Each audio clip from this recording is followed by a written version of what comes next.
Hello and welcome to everyone to our session. It is a real honor for us to be part of the SEARCA Stakeholders Forum. We are with the Harvard Humanitarian Initiative, and we do work on humanitarian research. And so we'll be talking about that today.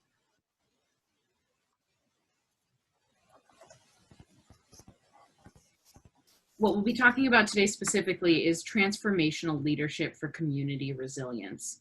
We'll provide a little bit of information about our recent work in this area and provide some frameworks to address the impacts of both climate change and conflict and how that relates to the agricultural sector.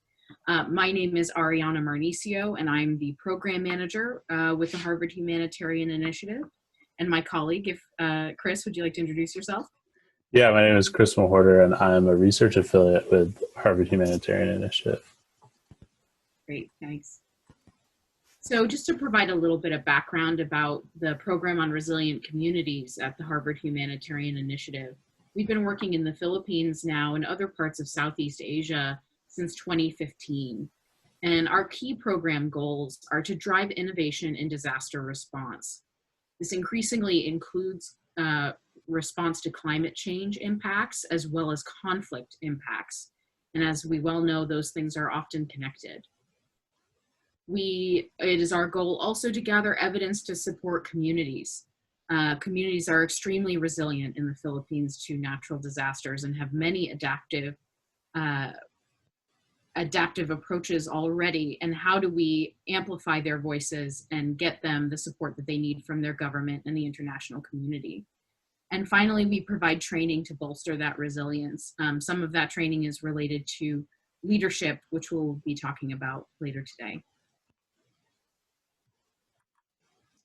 All right, so I'm going to go ahead and present some of our recent research that we've been doing on some emerging challenges that we're seeing, as Ariana mentioned, to communities, agricultural communities in Mindanao specifically, around both climate change and conflict.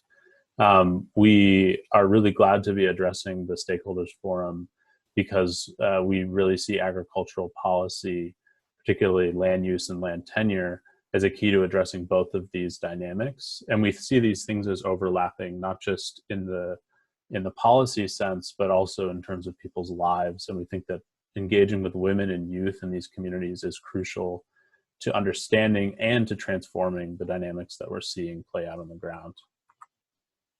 A little background on why agriculture is important to solve this, to solve these challenges.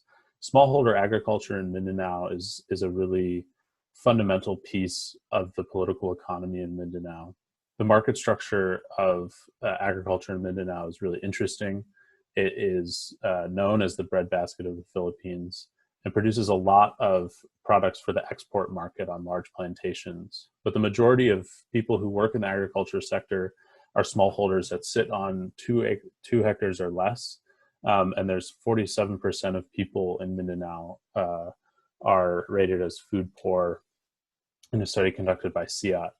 Climate adaptation, the main barriers to getting climate adaptation into communities that need it most have to do with this smallholder economy, a lack of capital, a lack of training, a lack of a variety of resources, and as well as poor governance in these areas, including dynamics related to conflict. And then conflict itself in Mindanao has long been about agricultural land and labor and control over those resources, which are, again, a key part of Mindanao's economy. And that stretches back into the colonial period and up into the present. Just to give you sort of some hard or quantitative data on this problem, in a spatial analysis that we conducted, which I won't go into too much depth on now, one of the biggest variables that we observed in a geographically weighted regression that looks at the dynamics in different places is that areas experiencing a lot of violence, such as Marawi and the Liguasan Marsh, as you can see on the left side with this showing the conflict incidents. The influence of smallholding or average farm area in those places is actually very strong.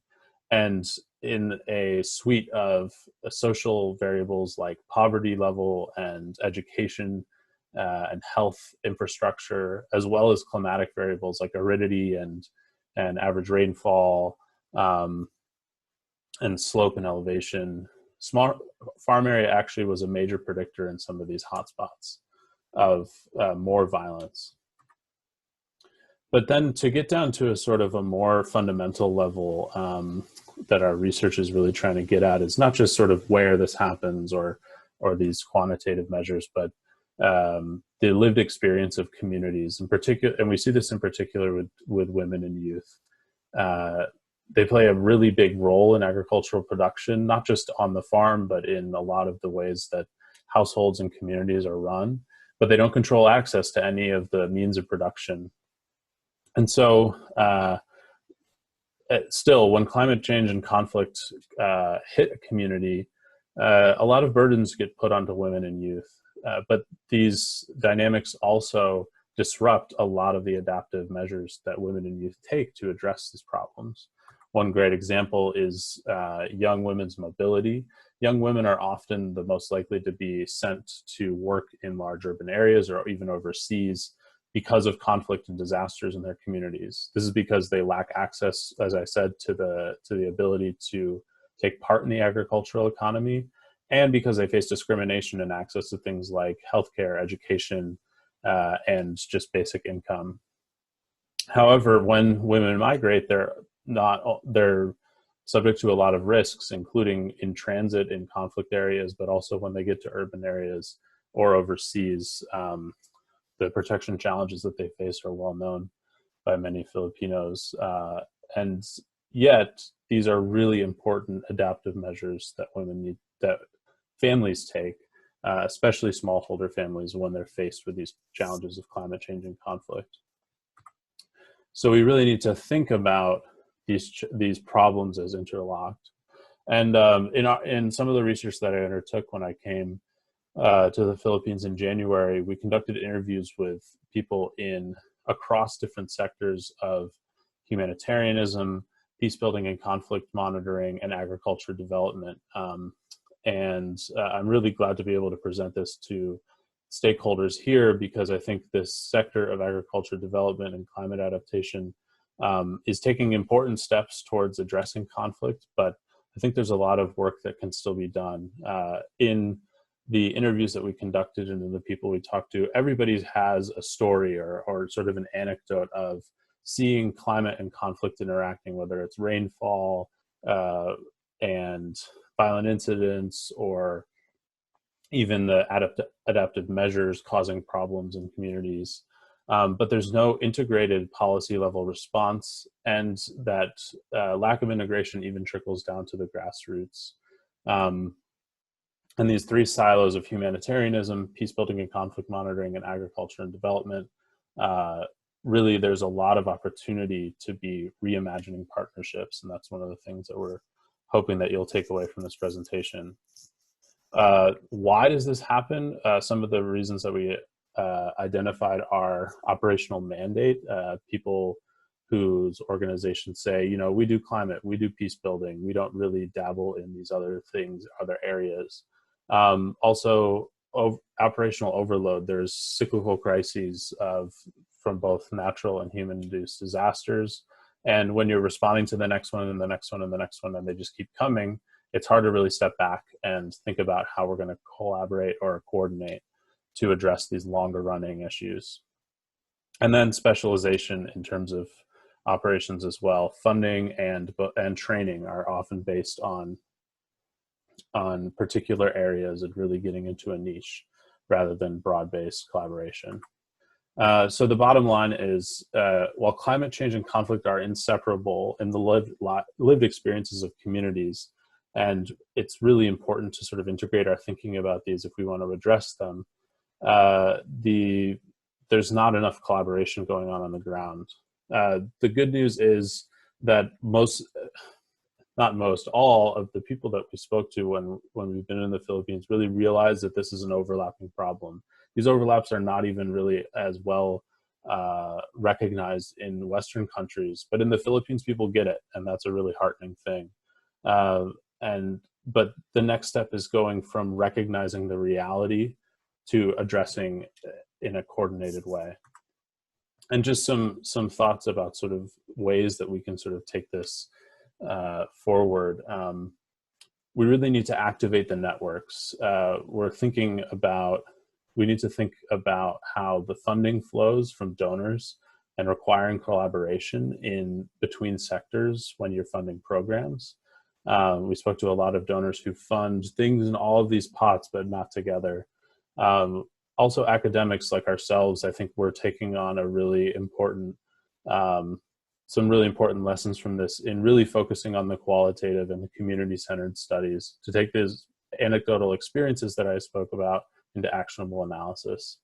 And then for practitioners who are working in these sectors, we need to activate the connections that we have within networks, both to bring the sectors together and to bring people who are in an expert level position together with grassroots organizations and people in the communities that they want to serve. And we're hoping that humanitarians can play an especially big role in this, but I think there's a role for all stakeholders in all of these different sectors.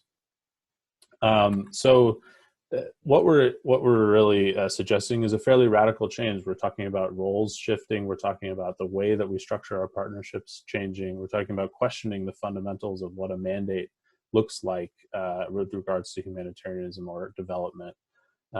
And we're also asking people to really listen to new voices in all of this, and especially those are the most vulnerable. And so I think we want to also provide some roadmaps on how we can get there, and that's where Ariana is going to pick up and talk about it after the leadership.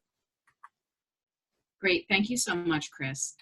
As he mentioned, it really is important to us to provide a bit of a roadmap, and also to think about when we're talking about big issues like climate change and conflict, these can feel so large that an individual may feel like, well, what can I do specifically? These problems are larger than me.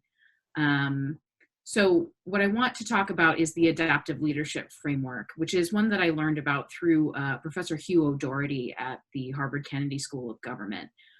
And this model, I think, is more inclusive and also helps allow an individual to feel like maybe I can do something about large, intractable challenges.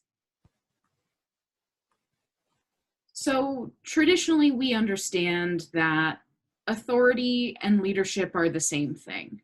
When someone holds a position of authority, we look to them for leadership.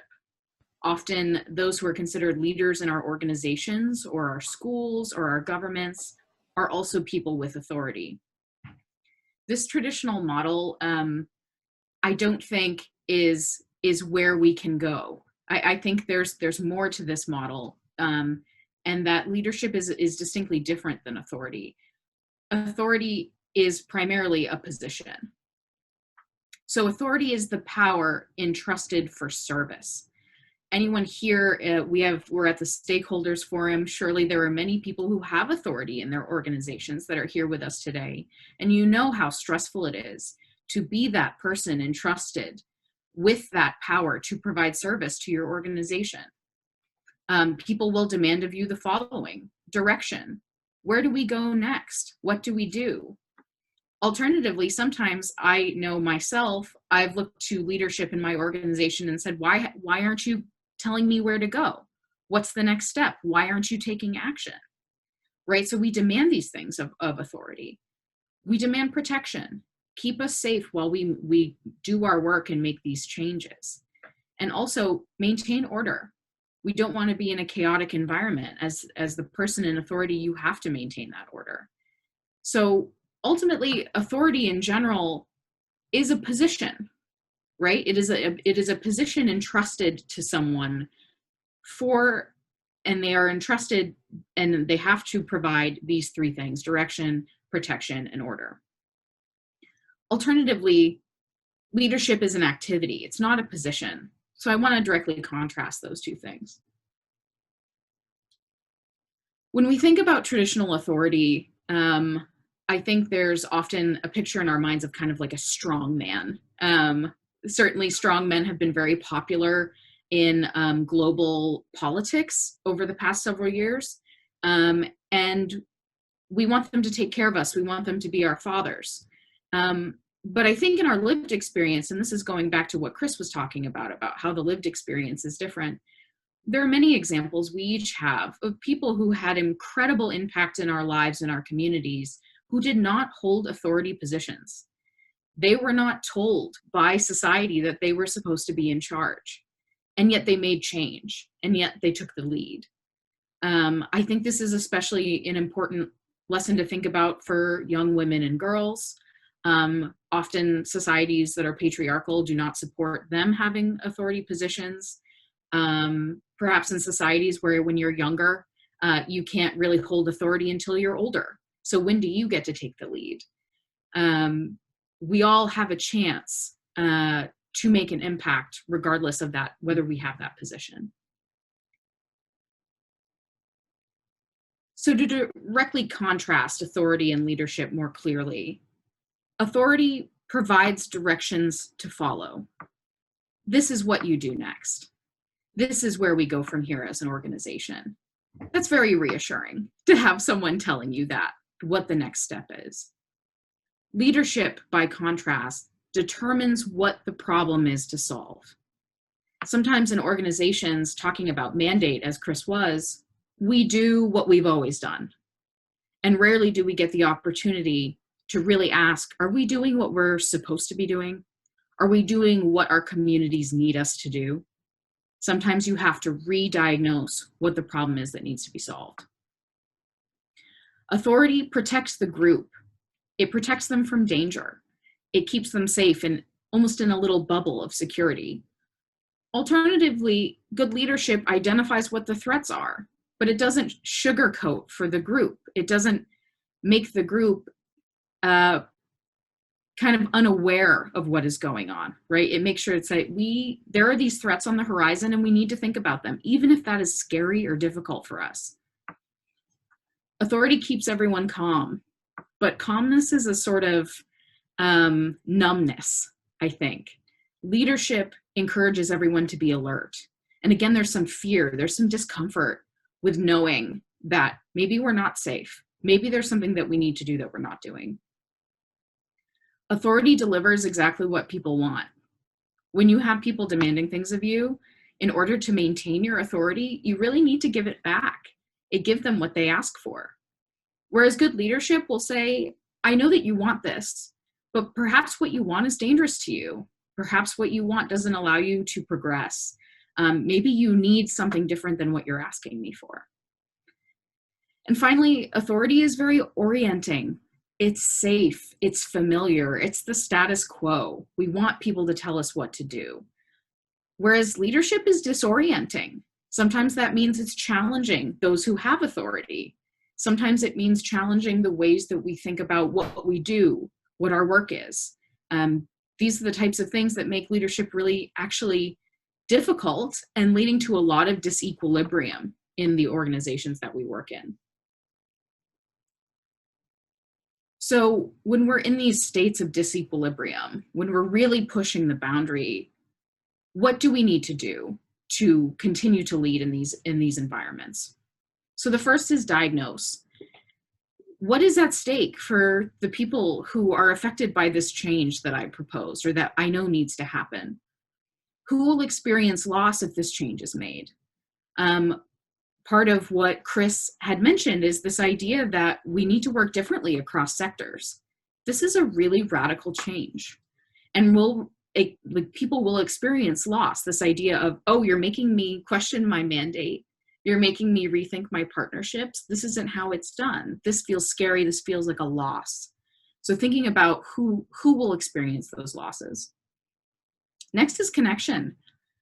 Everyone has specific values, beliefs, anxieties, and when you ask to make a change, especially a big one, those will be activated. How do you understand and empathize with those different stakeholders and their anxieties around doing something radically different? We need to engage people with all of our intelligences. There isn't one way to connect with people or to influence. And this, I think, is especially a lesson that, as a young woman myself, I always need to remind myself that Just because I don't display a certain type of authority or leadership that some people have doesn't mean that my qualities are any less. Perhaps my qualities are needed for something different, for a new type of change. We need to use our heart, mind, and body when we engage with really large issues that have no clear solution. We need to help other people tolerate discomfort. When a change happens, it will not be comfortable, it will not be calm. All of that protection we expect from authority will not be there. So how do we help each other go through that change? And finally, challenge everyone who says, okay, you stepped up, it's your problem to solve. It's not just yours. Especially problems at this scale, it's all of ours to solve. You do not specifically have to be the only one to solve the problem. And in fact, identifying the issue is a huge benefit in the first place. So give the work back to your team. Don't feel like, okay, I'm taking initiative, so that means now it's all my work. That's not true. It's everyone's to share. So what are some key takeaways from today? And hopefully this has been helpful. We're really honored to be a part of this conversation. So the first step in our eyes is get started, regardless of whether you have authority. And perhaps you already have authority in your field, but maybe you don't have authority in a different field that you know needs to change. It's time to step up and try. It's time to raise your voice and say, I recognize that something needs to change. I recognize that there are threats on the horizon that we need to navigate. As you're recognizing this and stepping up, also bring with you communities, especially women and youth.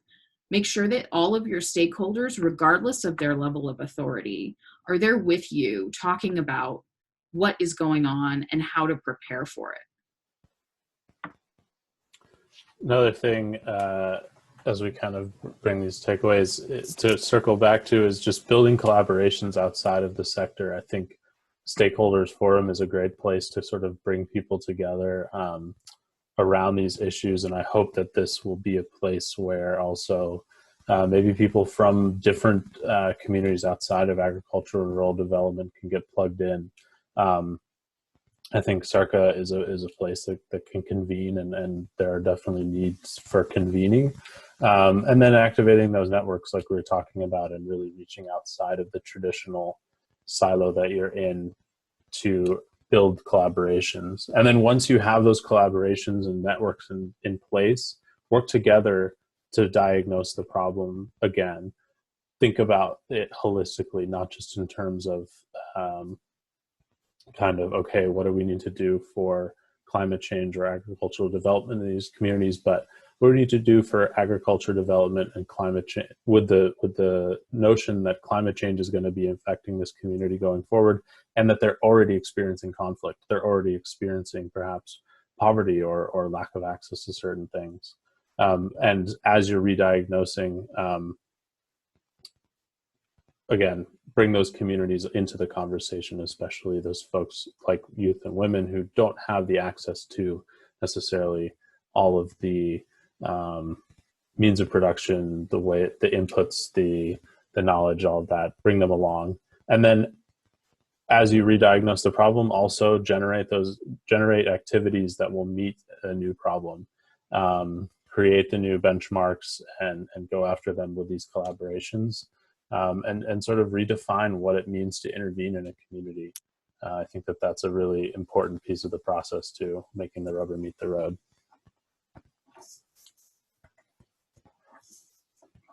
So we want to thank, we have so many people to thank for giving us this opportunity to present. But first I'd like to give a special thanks to Mark Toldo, who all of the beautiful images from this presentation he took in our work, and Lea Manzanero for her leading the project on coastal communities in the Philippines and our work overall in the Philippines. They are excellent colleagues, and we're really happy to get to work with them. And I just want to give a thanks. There's so many people, as you can see in this list, and even more, but to our colleagues at SEARCA, Dr. Glenn Gregorio, Dr. Rico Ancog, Chris Orencio, Bernice Sabina Amazan, Benedict Giuliano, and so many more people who hosted me so graciously when I was there and who provided us the opportunity to speak. We're really grateful. We hope that there'll be continued work that we can share as we work towards tackling these huge challenges. And all that said, we're also so sorry that we can't be live on our call with you all, but we hope that you'll get in contact with us if you have any questions or ideas, or we always want feedback. So please reach out, and we'll be really happy to keep working with all of you. Thank you so much.